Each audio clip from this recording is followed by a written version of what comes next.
کچھ لوگ شہوانی ریچھ بن جاتے ہیں، جس طرح ریچھ کے اندر شہوت بہت زیادہ ہوتی ہے، اس طرح کچھ لوگ ہیں کہ وہ پاک طیب طاہر بیویوں کے باوجود بھی سویر سے شام تک ان کی نظریں بدکاریاں کرتی ہیں۔ ایسے بدکار لوگ ہیں کہ کالج کے اندر اپنی بیٹی کو بھی چھوڑنے جا رہے ہوں تو وہاں بھی اپنی نظر کو محفوظ نہیں رکھ پاتے، حالانکہ وہ اپنی بیٹی کو چھوڑ کے آ رہے ہیں۔ ہر وقت ان کی فطرت ریچھ کی طرح ہوتی ہے، گندے غلیظ۔ تو یہ فطرت بدل گئی ہے۔ قرآن نے جو کہا نا اولئک کل انعام بل ہم اضل، یہ چپائے ہو گئے ہیں، بلکہ فرمایا چپایوں سے بھی بدتر ہو گئے۔ یہ چپایوں سے بدتر کیا ہے؟ آپ نے چپائے کو دیکھا ہوگا، جب اس کی جنسی خواہشات پروان چڑھتی ہیں اور وہ جنسی خواہشات کی تکمیل اور تسکین چاہتا ہے تو نر اپنے مادہ کو تلاش کرتا ہے۔ آپ نے کبھی نہیں دیکھا ہوگا کہ کوئی نر سے جفتی ہوا ہو، لیکن انسان جب فطرتاً گندا ہو جاتا ہے تو پھر یہ جانوروں کی فطرت سے بھی نیچے گر جاتا ہے، یہ نر سے بھی جفتی ہو جاتا ہے۔ پھر اس کا مطلب کیا ہوا؟ بل ہم اضل، یہ اس سے بھی گندا اور غلیظ ہو گیا۔ اور اس شخص کے پلے رہتا کیا ہے کہ جو اتنا غلیظ اور گندا ہو جاتا ہے؟ چلتا پھرتا انسان نظر آتا ہے، شکل سے انسان نظر آتا ہے، بل ہم اضل، بلکہ چپایوں سے بھی آگے گزر گیا ہے، چپایوں سے بھی رویتاً جو ہے وہ آگے گزر گیا ہے۔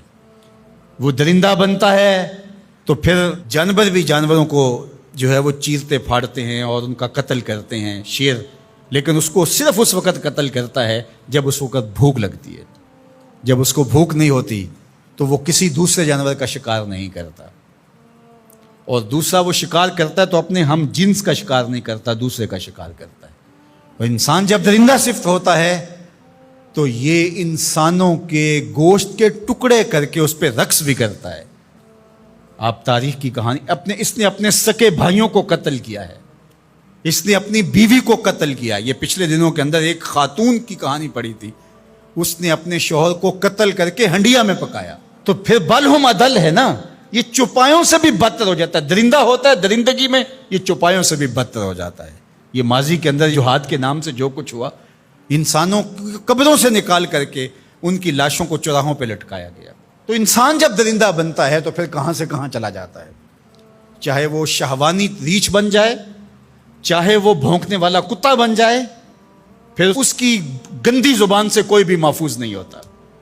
نہ ماں محفوظ ہوتی ہے، نہ باپ محفوظ ہوتا ہے، نہ بھائی محفوظ ہوتے ہیں، نہ بہنیں محفوظ ہوتی ہیں، اور نہ دوست محفوظ ہوتے ہیں، نہ معاشرہ محفوظ ہوتا ہے۔ اسی طرح کوئی بندروں والی فطرت بن جائے، بندروں کی آپ نے عادت دیکھی ہیں، کسی سے ماچس چھین لی، کسی سے جو ہے وہ روٹی کا ٹکڑا چھین لیا، کتنی عجیب حرکتیں کرتے ہیں۔ اور کچھ لوگ بھی اس طرح بندر فطرت ہوتے ہیں، اور آپ دیکھتے ہیں کہ وہ ہر وقت شرارتیں کرتے رہتے ہیں بندروں کی طرح۔